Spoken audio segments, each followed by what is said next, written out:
Good afternoon, everyone. We have everyone just starting to enter the Zoom meeting this afternoon, so we'll give it just a moment here before we start with the WACAC presentation for StriveScan and University of Denver.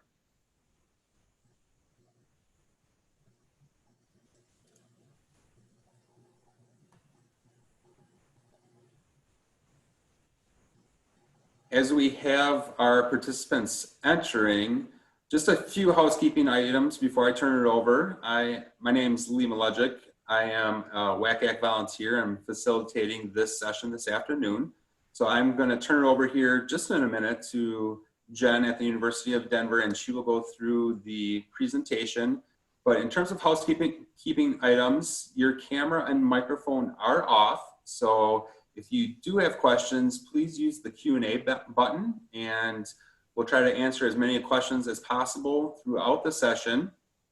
There are more sessions available, so please feel free to go to wacac.com to sign up for more sessions if you are interested in participating in more. And also at wacac.com, there is a recording that will be available of this session. So don't feel like you need to frantically take notes all session. A recording will be available along with contact information and more information about the University of Denver. So with that, I am going to stop my screen share and I'm going to turn it over to Jen for her presentation. Okay, thank you so much. And I am going to try this to see if it works. We're going to try to share screen. I've got two screens going and I have a PowerPoint to share with you guys today. So let me see if I can get that up. And nope, that's not working. Okay, hang on a quick second here. We'll try this again.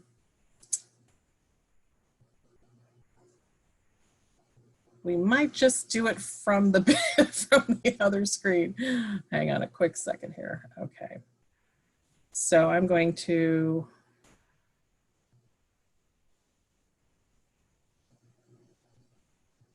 all right. So I'm sure you see everything here with the slides that are coming up, and I apologize for that, but it went into full screen mode with everything. So I want to make sure that you're at least able to see the slides. So I'm Jen Pargros. I'm the Midwest Regional Director for the University of Denver. I am based in the Chicago area and I work with students in the Midwest. And thank you guys for joining me today. I know this is a really interesting time to do a college search, right?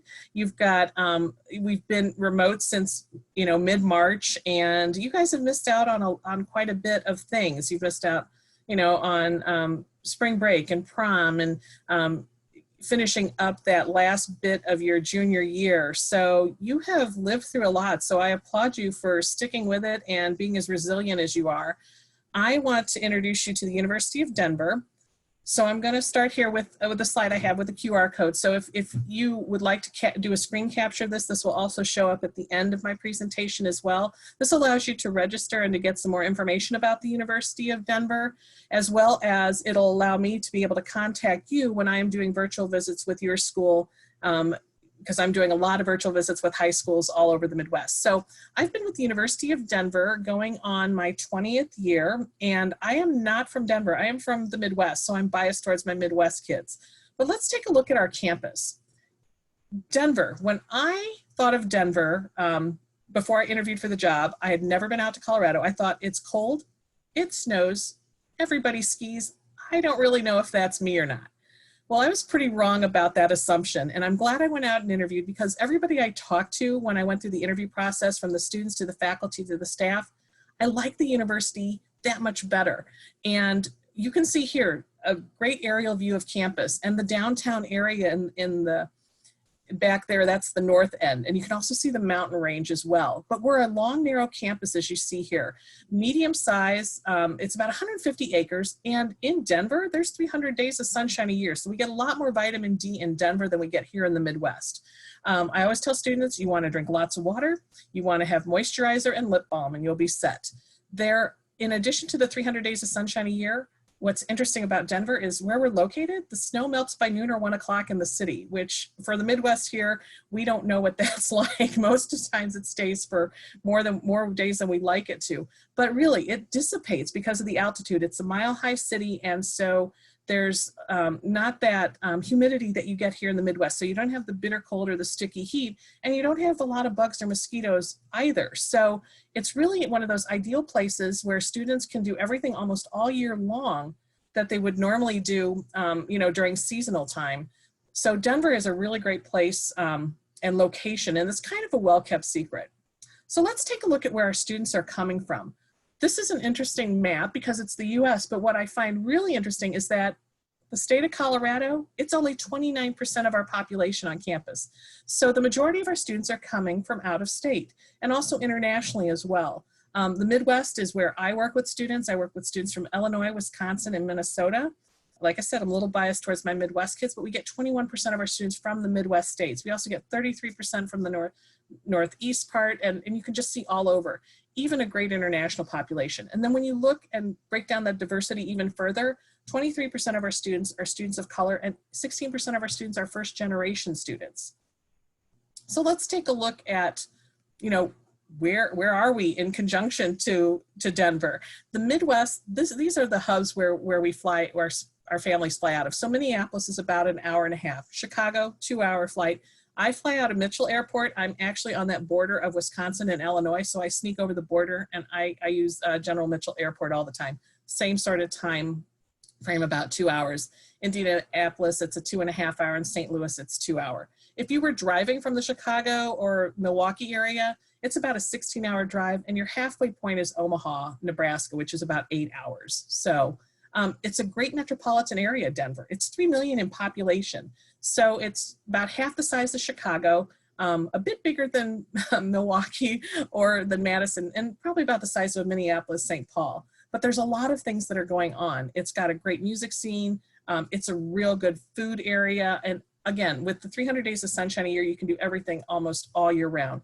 It's also the #2 tech city in the United States. So there's a lot of great thriving economic issues, and it's just got a lot of things going on. So let's pop over to look at what do we have in our location. So this area here, that's the Denver skyline. This blue bear, it's like 3 stories tall, and it's looking in, it's down in our cultural center downtown. That was actually designed by a DU faculty member. You have Jazz Fest right here. This is Union Station, where you can actually take a train from Chicago and Milwaukee to get to Denver. It's about 18 hours, but you can do it. This here, I'm trying to remember, I know this is Telluride, Silver Mountain, and Takabe is owned by one of our alumni. It's a restaurant and also a food truck. And then if you look over here, this is Red Rock. It's got one of the best acoustic sounds that's just natural, and a lot of the different musicians like to perform there. And then over here you have REI, and that's downtown. You actually can kayak downtown. So a lot of opportunities to do some interesting things and to see interesting places. When you look at our neighborhood, you've got, it's residential with a little bit of urban flair. That's how I really like to describe it. Most of our students are coming from out of state, so 94% of our students live on campus. We actually require freshmen and sophomores to live on campus, and we have 3 resident halls specifically for our first-year students. The neighborhood that's surrounding us, that urban flair, if Chipotle is a requirement, the first one built is like about 3 blocks away. We have a Walgreens, there's a lot of different restaurants, there's a grocery store, and the light rail is on the north end of campus. So the light rail allows our students an opportunity to get around that Denver metropolitan area, and it's free, the light rail and the city buses. So you can get downtown in about 12 minutes, and then from downtown you can get to the airport in about another 30 to 40. This is, again, here's the 40 minutes by car, hour by light rail on the stops. You can see where different things are as far as the different Vail, Aspen, Breckenridge, the different mountain areas where Colorado Springs is. So things are relatively within a great vicinity from us, very easy to get to. You'll notice there's a lot of hiking and biking. The city is thriving along those lines of let's do things outdoors. Now, the city also means that a lot of our students can get some great internship opportunities. 71% of our students get at least one internship. And when you hop into some of our other areas that I'll talk about in a minute, like our hospitality management, they require 1,000 hours of practical experience. So half of that is on campus, half of that is within the city or back home, working with some sort of experience, whether it is, maybe it's doing event planning, maybe it's working in a hotel setting. 200 or 2,000 of our students participate in service hours. We're a private university for the public good, so we're always giving back to the community. And again, that light rail is really easy to use and get downtown. So let's take a look at our incoming class and the numbers at DU. You're looking at a total population of right around 12 to 13,000 total students. You have an undergrad population of just under 6, and you have about 7,000 for our graduate population. But you got to remember, our graduate population also has students that are doing dual degrees, where they start out as an undergrad, and that senior year, they're kind of moving into that graduate program. So within 5 years, they get 2 degrees. Our freshman class is about 1,500. That's pretty typical for our students, and it includes first year and transfer students, and we look no different this year. We're excited that we're going to have students starting to move in on campus this next week. So for us, we're medium-sized school with small school attributes. So you're looking at an average class size of 22. It's a 12-to-1 student faculty ratio, and the majority of classes, 99.9, are taught by faculty. A large class for us might be between 85 to 100 students, maybe a freshman biology, freshman psychology, but then they're kind of team taught by faculty. So you break into smaller groups for labs and discussions. So you still have that personal attention in the classroom. Faculty are known to, give out their phone numbers. They meet in the classroom, but they also meet outside the classroom. One of my colleagues who is a DU grad who works in our admissions now, his smallest class was a class of 6. And his favorite part of the class experience was he was able to go to the professor's home and have a home cooked meal. And it was just something very different. So now let's take a look at some of the academics. We have 5 different academic divisions. There's over 100 different majors and minors and concentrations, including things like dual degree programs and pre-professional advising. So when you look at our academic divisions, I'll kind of highlight some of the areas that are more prominent in those. Our College of Arts and Humanities and Social Sciences, I would say the top areas there are going to be our communications. You'll also see our journalism and media studies, and then our psychology, which goes up to a PhD level. We actually have a cognitive neuroscience concentration in psychology, as well as an early childhood learning center on campus. The Joseph Corbell School of International Studies is ranked one of the top in the world. Denver is a great place to do anything that is public policy, diplomacy, homeland security, all those different aspects. We have the same federal agencies that they do in DC. And our students can major or minor in international studies, but Condoleezza Rice got her bachelor and her doctorate in that program. And Joseph Corbell, he's actually Madeleine Albright's dad. So there's 2 secretaries of state. They also have another part, and another building that they have is, it has these centers for different things that are going on globally. Economic development in China, Israeli-Palestinian relations, those sorts of things. So students are able to do a bachelor, a master's, and a doctoral program there. The Daniels College of Business, we are the 8th oldest business school in the United States. You're looking at one of the first schools to offer business analytics as a major, and we have marketing and management, accounting, and all those other areas, but we also have some really unique opportunities. In our Daniels College of Business, I mentioned hospitality management earlier. We also have a program that it's real estate in the built environment, so we have a real estate program. So for instance, I mentioned that the students give back. It's a private university for the public good. You might see one of the student groups and organizations creating an awareness for homelessness by camping out in boxes on campus. But then you might see somebody in our real estate in the built environment, one of the classes building a tiny home for that same awareness. So you find that there's a lot of things that kind of connect each other but have different takes on it. The College of Natural Science and Mathematics, that also includes the biological sciences, which is our 2nd largest major. So things like ecology, biodiversity, your pre-professional advising, which would be pre-med, pre-vet, pre-dentistry, pre-nursing, anybody going into those health sciences fields falls under our pre-professional advising. Now, we don't work with any one med school, and that kind of works to our benefit, because when you're looking at coming to a place like DU, you have a liberal arts background, so a core or common curriculum that you work with that gives you a really great base and liberal arts background. The classes you take are not predetermined. We kind of give you choices in those areas to fill those requirements. And so when you're in something like the biological sciences, you know, maybe you're taking an upper level English class, but it's more towards the scientific aspect and communications, where somebody else in the arts and humanities might be taking it along a different line. So that includes also things like sustainability, and I did mention ecology and biodiversity. There are some interesting dual degree international programs as well, and we have marine biology as one of those. We work with the University of, oh gosh, I'm drawing a blank. Oh gosh. It's in Australia. I want to say it's Leeds University. I could be totally wrong on that, but anyway, the University in Australia, it would be 3 years at DU. Senior year would be a study abroad year in Australia, studying solely with that program on marine biology, and then you would get your bachelor's domestically from DU, but then you would go ahead and get your master's internationally from them in marine biology.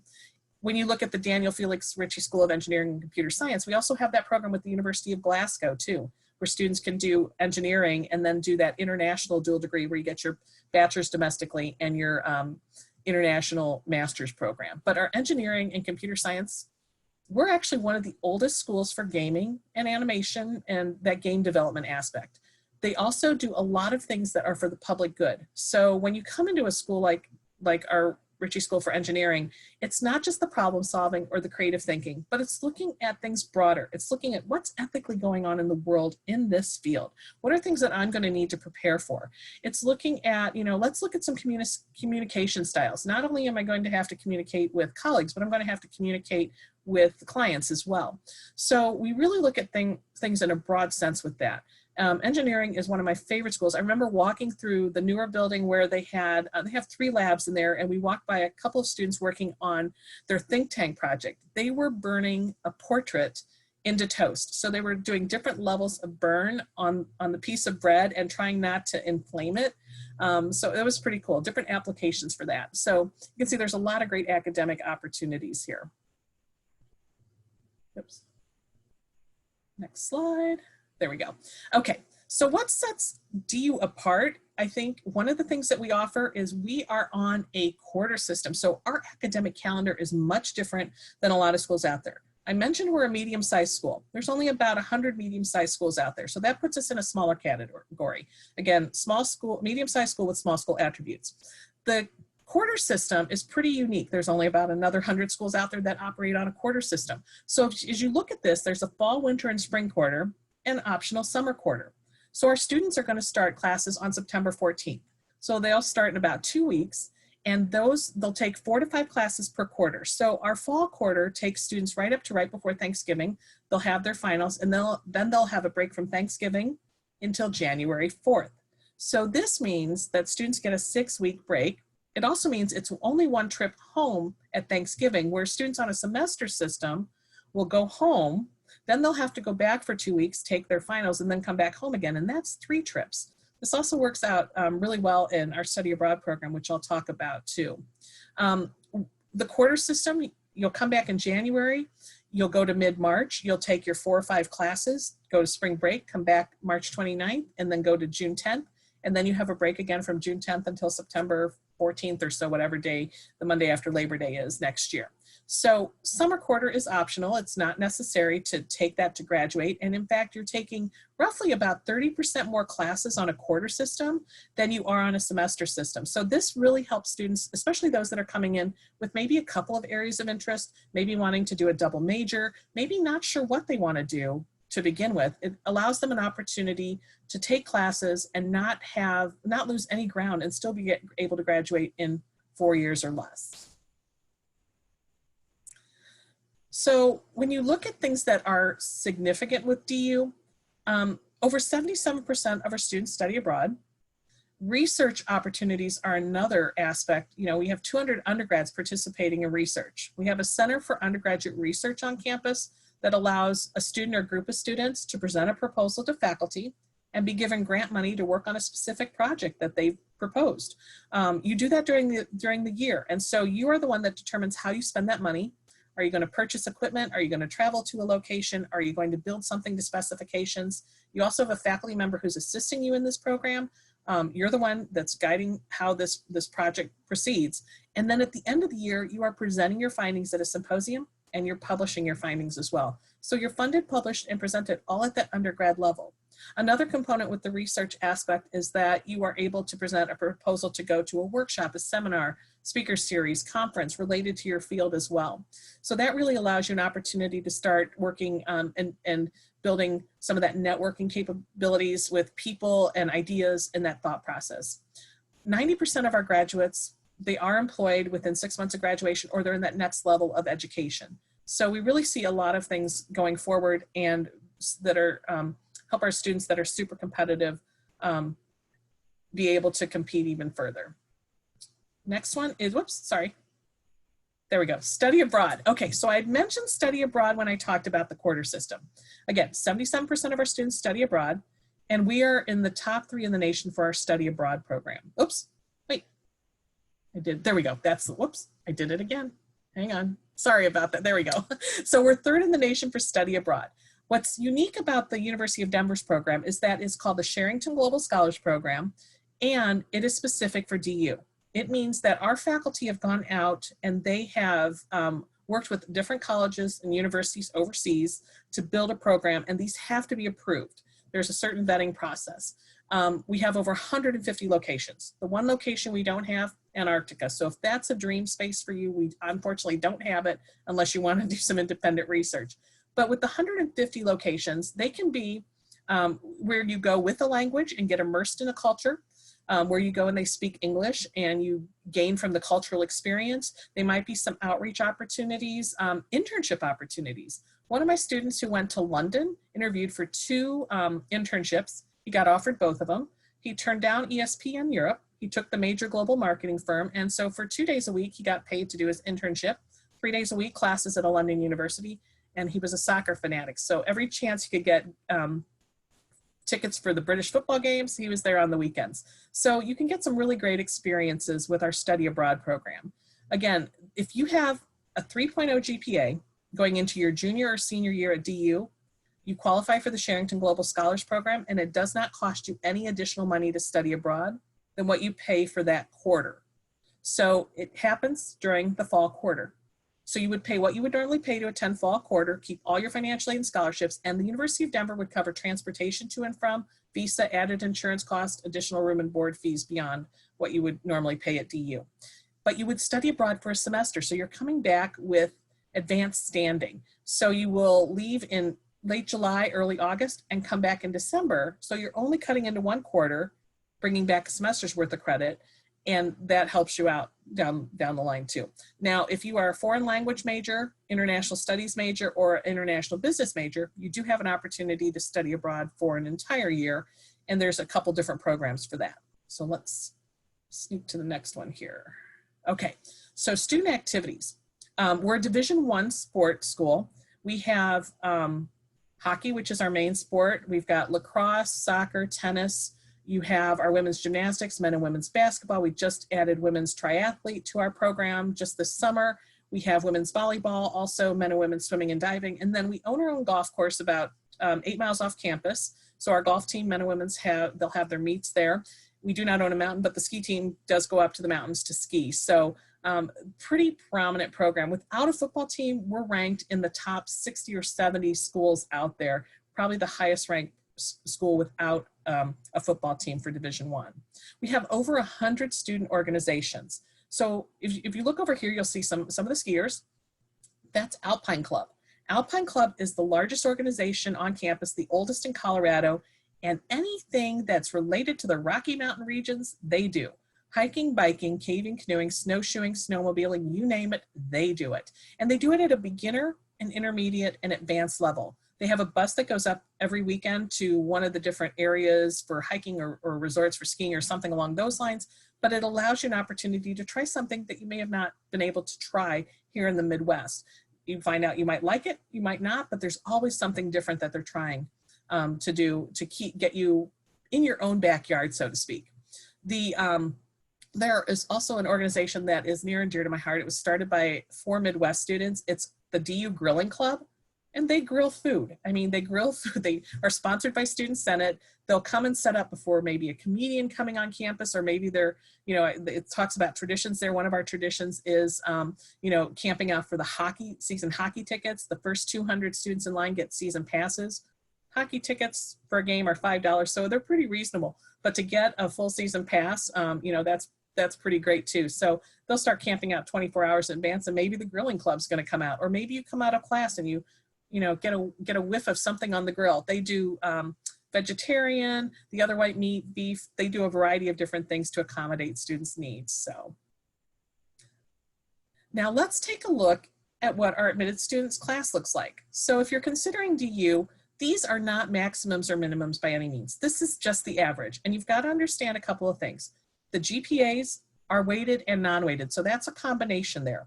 The ACTs and SATs are super scored, but we're test optional. So when you look at our students here, the students coming in with a GPA 3.7 is about right at our average. So you can see about a 3.6 to a 4.0 GPA is the middle 50. But again, 25% of our students are above that and 25% of our students are below that. We look at everything holistically, and GPAs are not equal. So you might have a 3.4 GPA and another person might have a 3.4 GPA, but maybe you're taking an AP class or a dual credit class and they're not.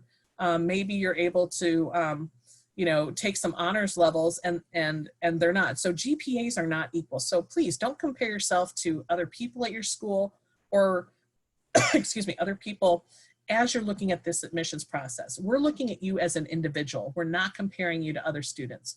SATs or ACTs, they're super scored. If you are taking that and you fall within this range, I think you might as well submit it.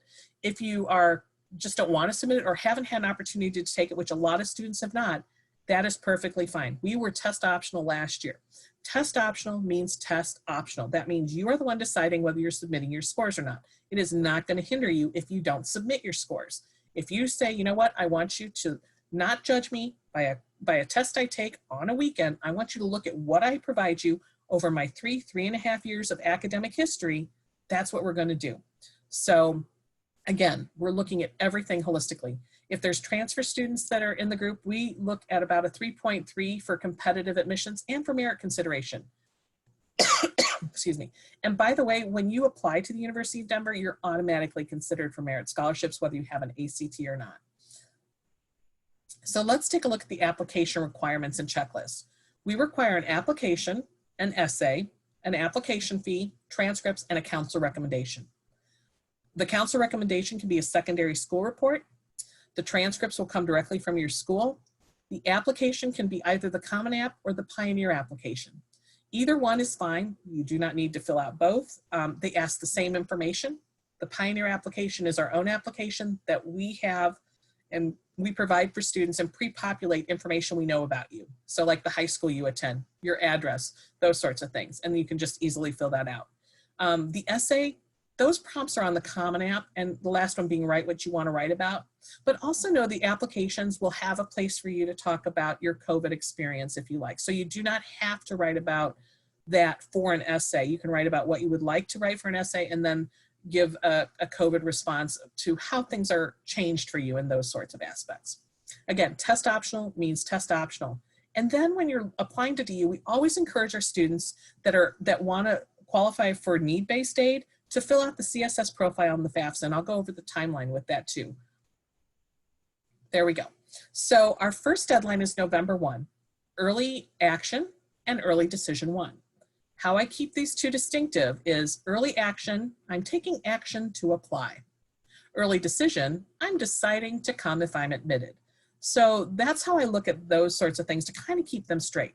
Now, November 1 does not mean every single thing for your application has to be in by November 1st. It means you have to hit that send button and get the application to us by November 1. And within the next 2 weeks, we will accept the transcripts. If you're submitting tests, we'll accept, you know, recommendations and those sorts of things. So don't feel like this all needs to be in at this specific time. Then January 15th is our second deadline. That's regular decision and early decision 2. Regular decision is non-binding. Early decision, you're deciding to come. So you have to have that button submitted by those dates. Students that apply November 1 and have their financial aid filled out here by November 15th, which is the FAFSA and the CSS profile, we will have or try our best to have a financial aid award for you when our decisions come out the second week of December. So November 1st applicants will get their decisions within that December, second or third week of December is what we try to push for. Students applying January 15th, they have the February 1st deadline to submit their FAFSA and CSS profile. And we will have that financial aid award for you at the end of February, beginning of March. That's when those students will find out their decision.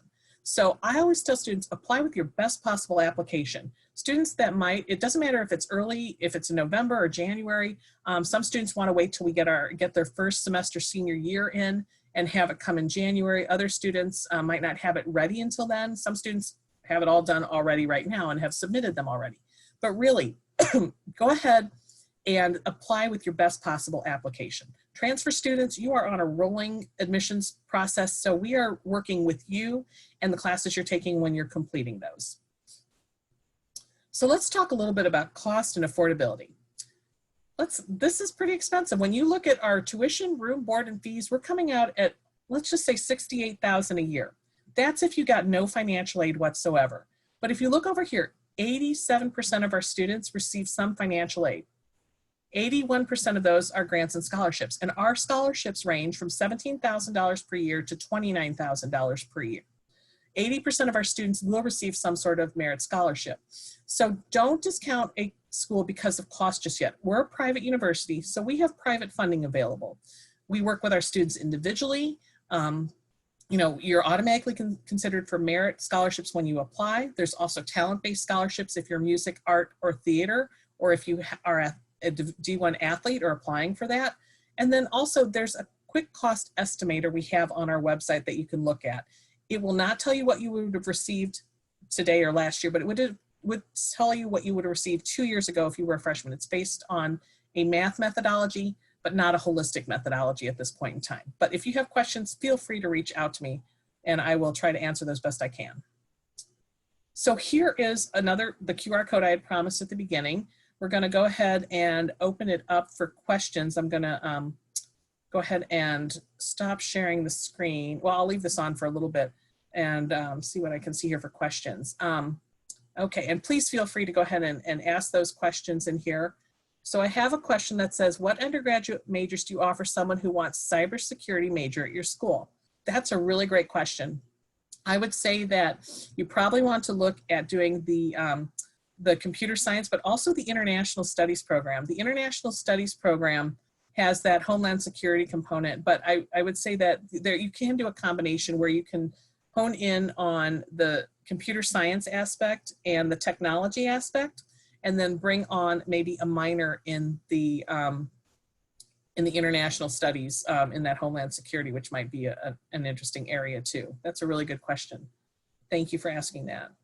So what other questions do you have? I know that was a lot of information to throw at you at one time.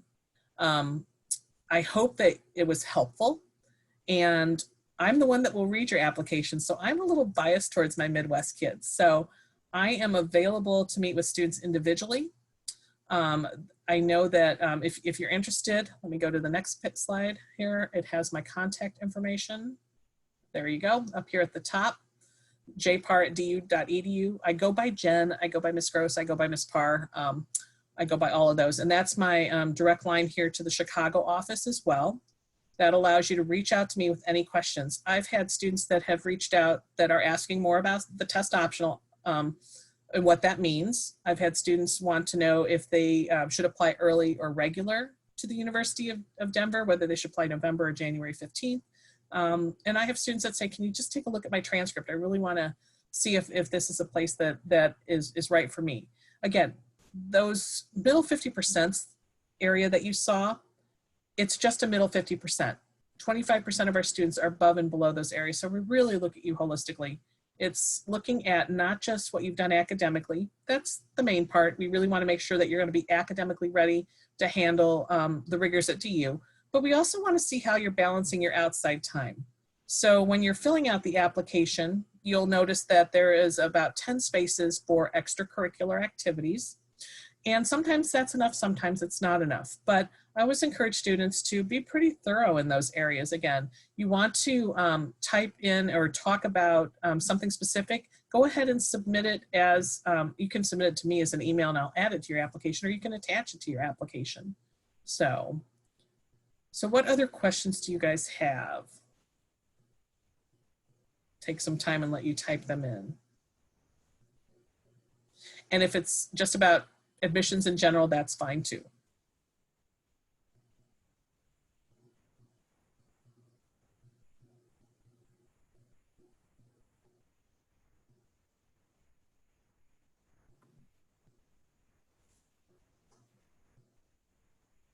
I must have answered all your questions. Oh, here we go. Do you have anything involving genetics, like a program of some sort? Hey, that's a great question. Okay. Remember I talked about the research opportunities for undergrads? One of our students had an idea on how to do a quicker genetic sequencing. And so he presented the proposal to the faculty and was approved for his junior year for working on a genetics test. So he took his money, and I think he worked with equipment that he needed and everything. And he got to a tipping point right there at the end of his junior, beginning of his senior year. So at the end of junior year, he reapplies for the grant.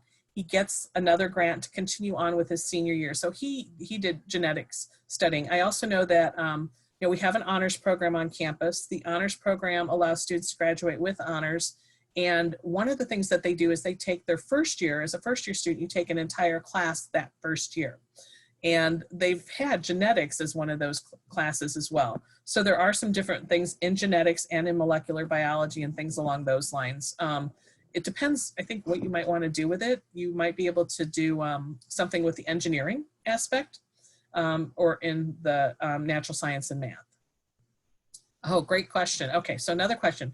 What is the current COVID plan on campus, remote? How are music students functioning in classes? Okay, so let's take a look at music students first. So if you are coming in as a music student, as a music major, you're going to have to apply in January. And the reason being is because we do auditions in January and February for our music students. You have to apply to the Lamont School of Music and to the University of Denver for that program. Students majoring in music are able to apply, audition, and get music scholarships, but you have to be admitted to music and to DU. The music students, that building is pretty phenomenal. You can record from almost any area of that building, whether it's the small venues or the large orchestra halls, the faculty rooms, the acoustic rooms, the practice rooms. There's a media lab, there's a sound room lab, and a huge soundboard. They do about 150 performances a year, and a few of those are with the theater department, because they're housed there as well. But jazz is one of our fortes with music. Now, COVID on campus, we are going to be on campus this fall. We are preparing our students. They are in the process of a 14-day self-quarantine. We've had some online training programs that they've had to go through, and we are doing social distancing. So what we have done, and we've been very upfront with our students, and you can also get more information as the year progresses. And on our website, we have COVID information. Click on it. It just pops up on any of our websites right at the top. But our students are going to be socially distanced. There's going to be some more space for rooms, so students are not crammed into a room. There's singles that are being offered. We're in a fortunate position where we have three new buildings opening up this fall, one of them being a resident hall, so that gives us more space, but we also leased out a couple of apartment buildings too, to accommodate our upperclassmen and to also provide that spacing.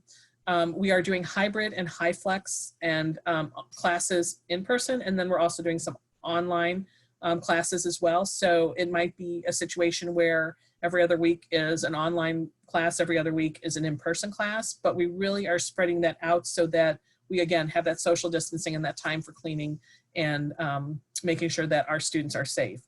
So does that answer your question about COVID? We obviously are going to do what the state of Colorado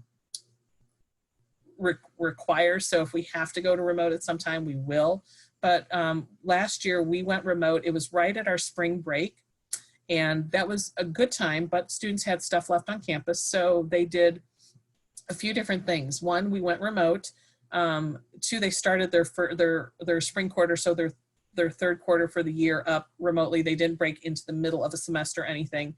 And our residential life was going through room by room with Zoom and the students trying to figure out, okay, so we're packing up things and sending it to you or putting it in storage for you. So we were the first school to refund the room and board to our students from all the colleges and universities. And we were the first school to request our students come back from study abroad as well. Good questions, you guys.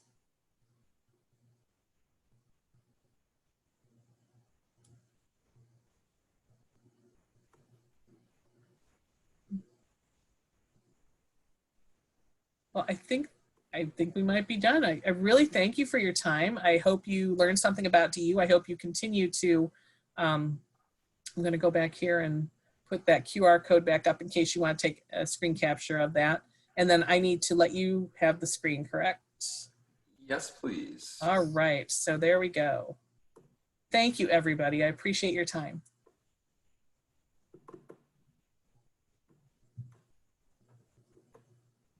I'm just going to share my screen one more time. And once again, thank you for joining us this afternoon. And thank you, Jen, for a great presentation. Once you close out of the link, there's going to be a quick 4-question survey that we would love for you to fill out. And after that, I had mentioned it earlier, please feel free to sign up for more sessions at wacac.com. And again, the recording will be available at wacac.com as well if you'd like to go back and get some of this great information. So thank you again for taking the time this afternoon, and we appreciate it, and enjoy the rest of your day. Thanks, everyone.